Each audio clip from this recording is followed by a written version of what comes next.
It's been a solid month now, and Black Ops 6 has had most of its cracks explored and any missing features have been tacked on with a few screws with the start of Season 1. Some of you may have seen my video about the returning gameplay mechanics of Cold War and Black Ops 6 and my issues with them. I admitted in that video that I can't say anything with 100% certainty until I actually got a chance to play Black Ops 6 myself. And I originally wasn't going to make a video on this game. I was just going to shut up and play, maybe make a goofy video or two, but it's gotten to a point where I cannot play this game without thinking about writing the script for this video, and it's not a good thing. This game plays so specifically, and so much of this game is built on a single stilt, and if that stilt were to crumble in any way, the entire game would just fall upon itself, and these stilts are not sturdy. I want to preference beforehand.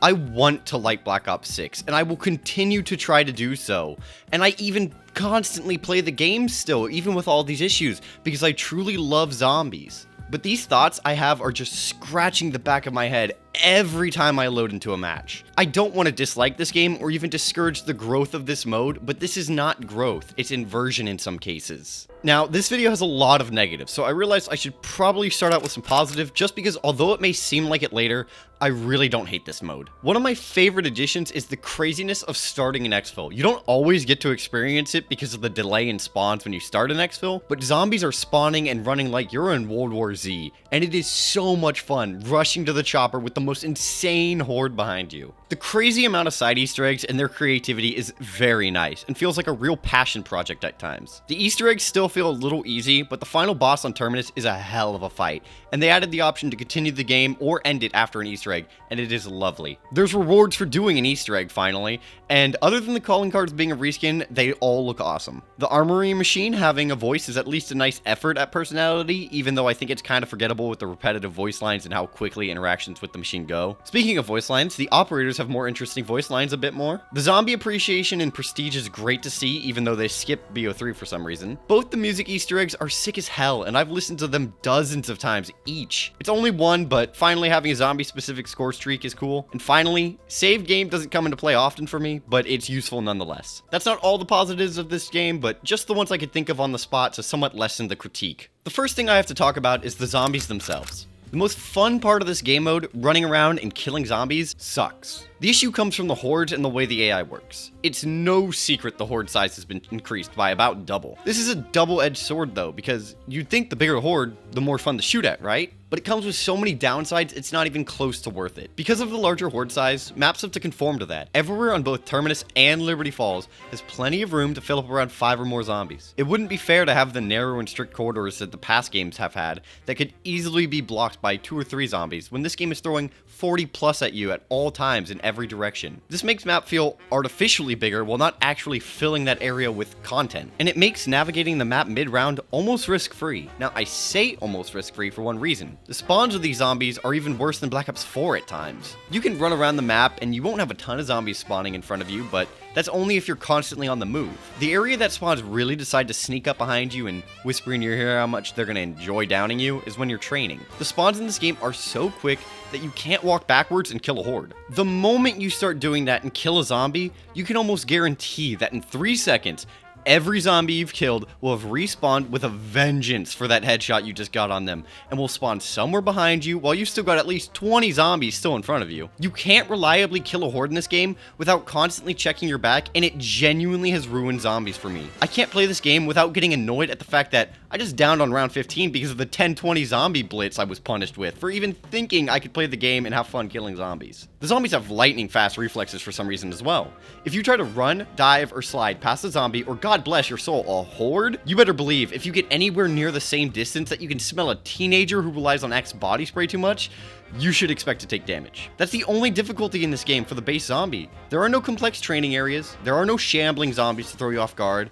All it does is make the zombies act like magnets and swarm you from every direction. It makes just training a horde unsatisfying because of the amount of damage you're taking while training, no matter what you do. Unless you're staying 20 meters away from zombies at all times, you take hits so often, and it's all because armor. The game is built upon you being able to take plenty of damage because you have so much armor to negate all that damage. The power curve feels like a brick wall at times in this game. I went ahead and tried my best to make a graph to illustrate the climb to power that comes comes with the average maps of zombies in the past games. Do not judge me. This was all done in a free photo editing tool, and it's not all 100% right. This is just a guesstimate to the best of my abilities on how zombies has failed for me for the past 15 or so years. This is essentially your climb to power with a normal bullet weapon. I'm not including things like buildables and perks. This is just a weapons climb to power, not the character. You start out on an even playing field and the zombies slowly start climbing in strength, so you're forced to move out of spawn and search for perks, wall buys, the box, and pack-a-punch. This little spike right here can be getting a weapon. Let's just say for now it's the hammer or the dingo, so you're gonna stick with it the whole game. You automatically get a very nice boost in power that won't last forever, but now you're gonna be comfortable to kill zombies for a good bit. Now let's say you grab double tap. Now you're good for a bit longer. And now you grab pack-a-punch. With all of this, you get a pretty good zombies game where you never feel too weak, but you can also still get torn apart if you play poorly. Now let's look at the average Black Ops 6 game. For the first round, you can one-shot headshot zombies with an AR, LMG, or shotgun. After round 1, the gun that can normally carry you to at least round 15 if you've got some skill, is already giving the zombies mild migraines at best instead of blowing their brains out. You then have to have these tiny jumps in power by slowly gaining rarity that only ever keep you in match with the zombies for a few rounds. Finally, you get a pack-a-punch, and it helps a good bit until about round 15 again. It takes 3 whole upgrades with any weapon in the game to get you to the same spot as just about a mediocre gun in the past game. You still have to get another 7,500 salvage and another 45,000 points before your gun is actually fully capable and ready. The amount of time I've spent running around the map upgrading my gun instead of just killing zombies could actually be used as a part-time job, making sure the 7-Eleven bathroom at least doesn't explode when you flush. The most frustrating part about this whole process isn't even the time wasted. It's the sudden wall you run into like a painted tunnel from Wile E. Coyote. Without fail, if your gun isn't upgraded to a certain criteria within a specific round, it goes from horde clearing machine to water gun filled with salt water. The most prevalent time for this to happen is the dreaded round 30. At this point, your gun just genuinely becomes useless. And it still shocks me every time because I was just clearing hordes fine on round 29. I have seen more smooth election results than the spike that is the zombies' health. There was no buildup, no warning, no hinting at the sudden spike in health. The zombies just become world-class bullet eaters. Those are just my issues with the base zombie enemies. The elites and special zombies are already well known for their, quirks. I won't keep it long because everyone knows the issues with these guys. The special enemy spam is ridiculous, and with how long it's been an issue, I'm getting worried it'll never be something the devs change. I mean, just look at them. There was like 5 major bugs affecting every zombie game, and they didn't patch it until they had a bunch of invincibility glitches and boat glitches solved. And even then, when they did patch it, it made the game worse in some cases. Progress resetting, matches being deleted. They're so preoccupied with making sure the game just works that I don't think they have time to fix these huge issues that require a lot of dev time to reconstruct how the game works. The bosses and specials also aren't even fun to fight one-on-one. There is no skill check when it comes to fighting what is supposed to be a sudden skill check. Let's look at the Abomination, the shitty inbred cousin of the Margwa. The Margwa is a big foreboding beast that can only be taken out by destroying its 3 heads. It works well in a horde because even though the zombies quickly overtake it, it's very tall and the only area to be able to kill it is above the zombies' heads. When you've angered it, it also quickly overtakes the zombies and becomes your main focus. The heads are relatively weak, so it's really just a matter of keeping away with some okay aim. The Abomination, on the other hand, plays another unique role, or it could if it could decide what it wants to do. This thing can be killed by shooting its mouth as well, but it's shorter than a zombie, so they also let you do blunt damage anywhere to it. Except that damage is almost nothing to it, and more of a way to help it scratch those itches it can't reach. Luckily, it often charges at you, knocking down zombies like it's getting first dibs on Black Friday, giving you a great chance to take a few shots. The only issue being, its mouth will most likely not be opened, and will probably be pressed up against the wall anyway. And when it does do an opening, the zombies are already up and have blocked your view of it again. It also has a ranged attack, because those are always fun in zombies. The worst part of it is not that it's a single shot,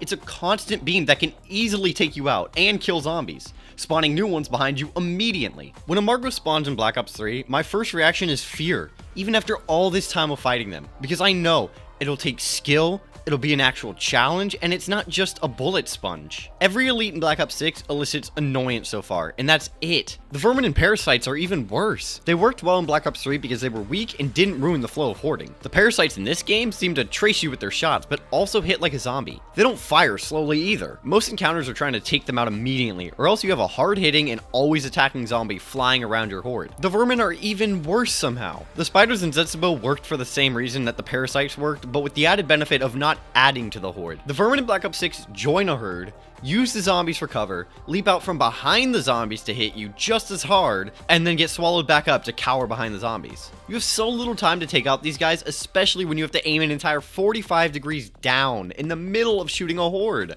while you have spawns coming from behind. The genuinely sad part is these enemies are annoying or lesser reskins of enemies from over 9 years ago. The amalgamation, while cool design, can be simplified to a Thrasher with the Mimic grab attack. And the Mimic! For those of you who haven't heard, the Mimic may be returning for our next Zombies map. Why are we still getting these bottom of the barrel enemies thrown in our face? The genuine uniqueness of each map is sitting at the bottom of a cavern being picked apart by vultures right now. Maps are a very important topic in zombies, and right now it's mind-numbing. These next few points are truly not my own original thoughts. YouTube recently recommended me a video by CJ Santa, where he goes into the issues with modern zombies maps. I will too, but most of my points are just his being repeated in my own way, so please, if you have a chance or are interested, check out his video and his whole channel. It's quite well put together over there. The major issues with maps is the lack of anything that changes gameplay from map to map. Every map has the same weapons, perks, features, rewards, enemies, and even setups at times. With Cold War and Black Ops 6, I can count the major features that are map specific on one hand. Firebase Z has its defense waves, Mauerdertoten has Klaus in the subway, Forsaken has the arcade machine, and Terminus has the boats. I may be missing some, and if I am, feel free to comment any, but these are features we've already seen and don't change the actual gameplay of the map to a sizable degree. Let's look at one map from the past. I'll actually do a random spinner wheel to pick and record it and put it in the background here. This is going to be Black Ops 1 to Black Ops 3.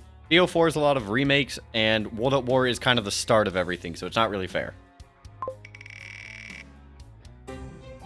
It couldn't have given me an easier one. So Origins is a little easy, but don't worry, I'll do another. Origins has the generators, the giants, the tank, the Templar zombies, the 4 challenges, the mud, the gramophone and crazy place, the Maxis drone, the Panzer, the Mauser starting pistol and all the weapons in the box that are only on this map, the dig sites, and plenty more. I tried to stay clear of things like wonder weapons and Easter eggs just to show you what a new player can stumble upon while playing. Other maps also have plenty of other game-changing features, like Leroy and everything that comes with him on Buried, the plants on Zetsubo, beast mode on Shadows, the teleporter on Kino, and the entirety of Moon with the low gravity and oxygen masks. These maps may not always be your favorite, but you'll almost never find the same experience on one map and another. It's okay to hate some maps and love some others, because at least they tried different things. We're also missing major things like map-specific equipment, perks, and enemies. You only find Vulture's Aid on Buried. You only get Electric Cherry on Mob of the Dead, and you can't get Who's Who anywhere other than Dire Eyes. Thank God for that. Because we no longer pay for content anymore, there is no reason to make these maps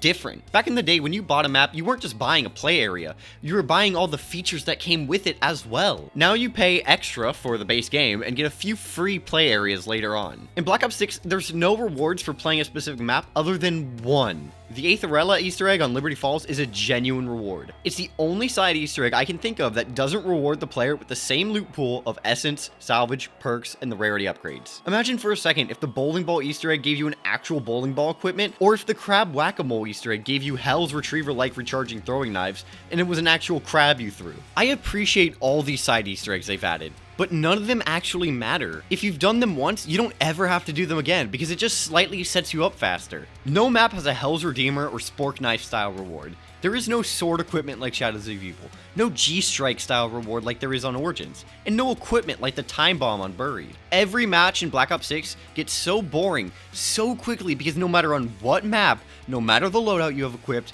it's all the same. You don't earn a field upgrade, you spawn in with it. You don't find any guns or equipment, you spawn in with them. This doesn't seem like something they can really fix in unreleased maps either, because it's the core mechanics of the game. No map has you setting up in a unique way. Liberty Falls literally has you open the map to set up, and Terminus might as well be the same with how forgettable defending the generators are. The only in-game progression any map has is upgrading your gun. All the progression in this game is outside. Prestiging, leveling up augments, getting calling cards. We've done a complete 180. In the older days, you'd go into a map and play what was in the map. You wouldn't get much rewards for doing anything, but you at least had fun doing it. Now all the gameplay is artificial. The most to do in a map is kill zombies in different ways with kill streaks or with ammo mods to earn a calling card. I still have plenty to talk about, but I'll make these next few gripes a speed round since they aren't as big. The wonder weapons are neat, but I don't understand why they're useless against elites. The radio chatter on both maps is pretty annoying, especially with how long the conversations are and how repetitive they can be. And Liberty Falls actually had no changes made to its environment like promised, so it still looks like the town from the ending of Sonic 2. Along with the maps lacking uniqueness, so do the characters. I've tried everyone out, and here's my opinion. Carver is the forgettable military man. Weaver's only personality trait is hating Richthofen. Gray is the quintessential trying to be cool and failing character arc, and it just doesn't land well with me. And Maya is actually somewhat interesting and entertaining. The core issues with every character still is that no one has any depth. Everyone is a one personality pony. The reasons I sum up these characters really only comes from like 3 voice lines each. If a voice line isn't just a forgettable headshot voice line, it's probably just a forgettable joke that tells you nothing about the character. Not every voice line needs to be so in depth that it gives me their entire backstory, their social security number, and their address. The only memorable voice lines are the ones that I summed up the characters with, and there's only ever 3 of them. Weaver talks about Richthofen once or twice. I think when you kill zombies, he says like, I'm making a list of people to use this on. Richthofen, Richthofen, and Richthofen. And then if you spin the box, he can say, you're working for Richthofen, aren't you? That's about it. That's about all I know of his backstory. We have these documents that tell us how broken these people are because of prison. None of that is ever shown. The reason I say Maya's the best is because she's a completely blank slate and we know absolutely nothing about her, unlike the other 3. And her voice lines just happen to be the best. They're still just forgettable headshot voice lines, but I've heard a few that I actually remember because they got an actual chuckle out of me. When Pack-a-Punching, she says something like, can I write this as a tax write-off? Who am I kidding? I don't play taxes, I'm a smuggler. She can also say, what if I put a beer in this? When you buy Jug, she can say, beach pumping iron at the gym. I already know more about her in depth than I do anyone else. She's a smuggler, she likes beer, and she likes the gym. Me and my pals joke, she's just a dude. But she's the only character we talk about because she's the only interesting one. She talks about past stories with smuggling sometimes. No one else does that. The most they'll say is like, I worked at Requiem, so I know about this. We already know that about them. There is nothing interesting there. I've listened to a lot of lines provided by the YouTuber A Villainous Toaster, so you want to hear any character voice lines, he's your guy. There are a lot of boring voice lines in this game, and a few funny ones. But that's all there is. A few funny ones. There is no depth of character having a relationship with weapons like Marlton's nerdy facts about each gun he gets from the box, or Nikolai's love for Russian weaponry. Every unique line in the game narrows down to, oh, I hope the box doesn't bend me over and enjoy itself, and wowza, that perk tasted bananas. There's not even voice line for simple things like when you try to buy something but don't have enough points, or if you pick up a power-up, or if you use a gobblegum. I get it when it comes to the operators, but there's no depth with the main crew either. They reference having been in prison sometimes, and the occasional Requiem name drop, but that's it. There is no Nikolai and his wives, Dempsey in his military days, Nero in his magic, or Stuhlinger in his conspiracy theories. I'm not asking for any characters to return. I just want our current characters to be actually enjoyable. Every voice line is recorded to be able to be played in multiple scenarios and makes the depth of these characters as deep as a kiddie pool. Content is a big part of games, and Black Ops 6 is so confusing with how they come at it. Previous content is either missing or gutted. I don't necessarily miss any of the missing perks or field upgrades or even the ammo mods, but if they're not there at launch, don't put them in the game. The leaks I've been seeing for this game suggest that perks, field upgrades, and ammo mods that were in Cold War could be returning in future maps as content updates. That's not content. You gave me a big old pile of treats, slapped a few out of my hand, and then waited a few months before giving them back and acting like you just gave me a new treat and I should be oh so happy. I'd rather have Black Ops 3's method, where they added one new perk and then they didn't ever do it again, instead of just taking out perks and then holding out on the release day for them to act like they've graced us with a gift from God by finally let us use these perks again at a later update. It's the same with Gobblegum, but it doesn't even matter with them in this game. Every Gobblegum has been gutted. No Gobblegum is as fun or as powerful as it used to be. They even nerfed Newton Negotiable, a whimsical Gobblegum. The bodies no longer fly up and get stuck on the skybox of the map. They just disappear as they fly up. Why? That was like half the joke with that Gobblegum. The only Gobblegum that I can think of that hasn't been changed is Perkaholic. With how they go about making these changes, my guess is that Shopping Free is going to be one free purchase. For some reason, they also got rid of the Gobblegum code. For those of you who don't know, in Black Ops 3, the way a Gobblegum was used would be hinted at by the color coordination. Blue is round-based, orange is activated by specific events like getting hit or buying a wall buy, green is time-based, and purple is always player activated by pressing a specific button to activate it whenever you want it. I'll also run 2 quick community complaints by as well. There are no infinite classic Gobblegum for some reason, and whimsical Gobblegum aren't even unlimited. Why Treyarch did this? Who the hell knows? Probably to sell more Gobblegum. Finally, when it comes to the content of this game, locking core gameplay mechanics like the score streaks and ammo mods behind level caps is really frustrating. They can use these things as ways to access side Easter eggs or even main Easter eggs, and they even do at times. But if you prestige, oh well, you better go to leveling with the slow ass XP earn rate. I've already talked about killing zombies, but there's more to well, zombies, than just the zombies. Everything I talked about in my last video with zombie mechanics still holds up. I've learned since then from Stanley557 that the reason things like the point systems are the way that they are is so that the devs can control and guesstimate how quickly you progress. This goes against zombies so much, and I don't know if they realize that. Zombies is a sandbox game mode. The constant chain the devs have around our necks to make sure we don't progress too far is incredibly annoying. Here's two examples, one from the past games and one from the current games. In Buried, there's an achievement the devs made to pack-a-punch on round 1. It's not easy, you're not allowed to use the bank,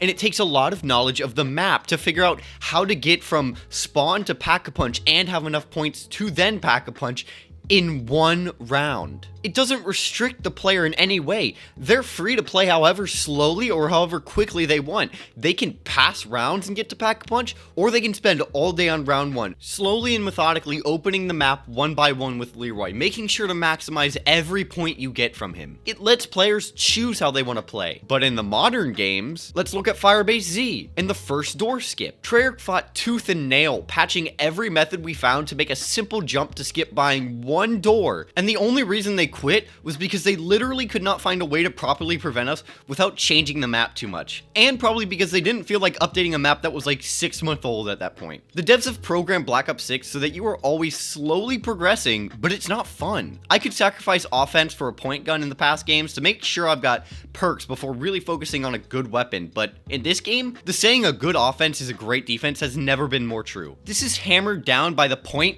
rarity, and pack-a-punch system as well. Most of your time is spent upgrading your gun, not your player, because upgrading your gun is the only way to play this game. Because of how big the spikes and health jumps are, you can't focus on multiple guns at once. You can't just mid-round swap out a gun, pack-a-punch it once, and it's just as useful as the gun you were just using. I will normally have Jug and a PAP-3 weapon before buying armor or any other perks. Because of the health and point system in this game, it feels like that's the only way to play, and Zombies doesn't thrive on meta like multiplayer does. And they can't change anything about it either. Changing one mechanic in this game or reverting the way something worked would completely destroy the tightrope of progression they have built. Revert Pack-a-Punch and getting perks and armor becomes too easy for them. Get rid of armor and the zombies will destroy you because of the way they move. Change the point system and guns will actually have meaning, but actually I don't see a problem with this. I really don't care if you would make points too fast, because in the end you still get a kick in the balls at round 30. The point system also fails at what it's supposed to do, which is make points more useful for longer. When the last 3 perks are the most expensive but are all useless, you save a lot of money. Melee Macchiato sucks and has no point. PhD is only if you're using an explosive weapon, and Elemental Pop still feels useless. They try to make PhD and Elemental Pop somewhat useful by giving them a slide boost and electric cherry augments,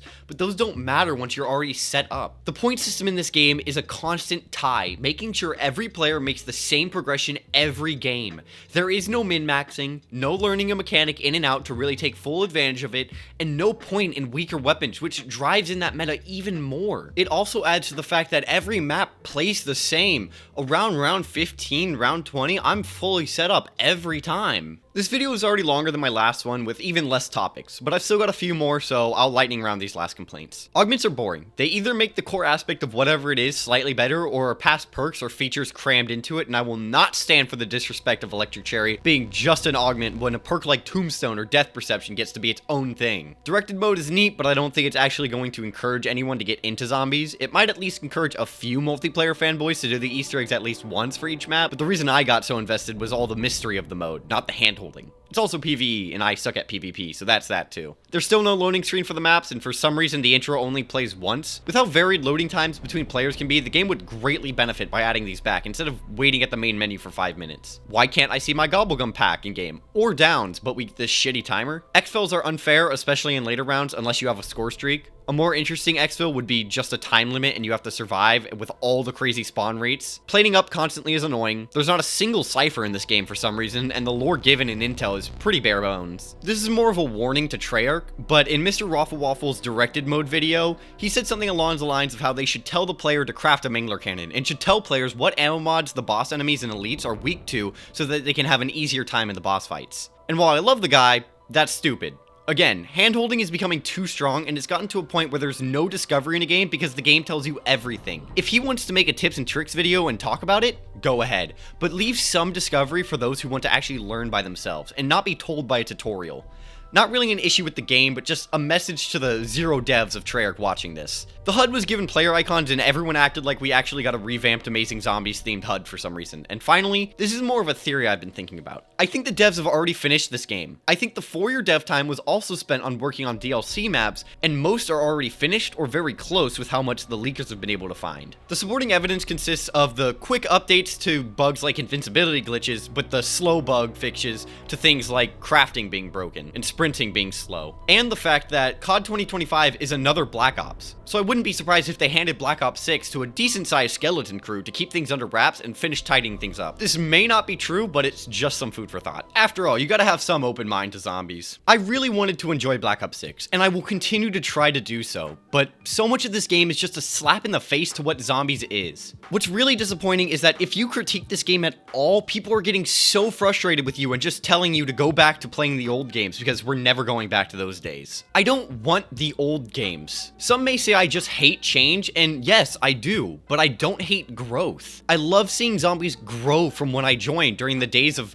Black Ops even up to now. But when you start changing what I love instead of innovating or adding, you remove what everyone enjoyed in the first place. I'm not mad at any of these newer CODs for trying new things. I'm mad at them for trying, failing, and continuing to try to force us to enjoy what they failed at. It goes back to the classic question of, if you replace every board in a boat one by one, is it even the same boat at that point? Now please, leave a comment on your opinions. I haven't seen many people talk about what I have today, and I'm genuinely curious on what you guys think. When I said this on my last video, I'm surprised at how many people actually had a conversation with me and actually were able to use their brains and not just argue for arguing's sake. Have I changed some minds? Let some see what they may not have seen before, or do you just disagree? Let me know with a comment, and feel free to ask questions about anything I might not have touched on. And if you feel like it, check out my Twitch. I try to stream when I can, and there's no better place to get a quick and albeit not quite concise response. I'll hopefully be streaming more of this game and even uploading it here on YouTube. Depending on future maps, I may even make videos talking about them, but most likely, the most I'll do is a good old-fashioned funny moments with friends. So with that, have a great day, and goodbye.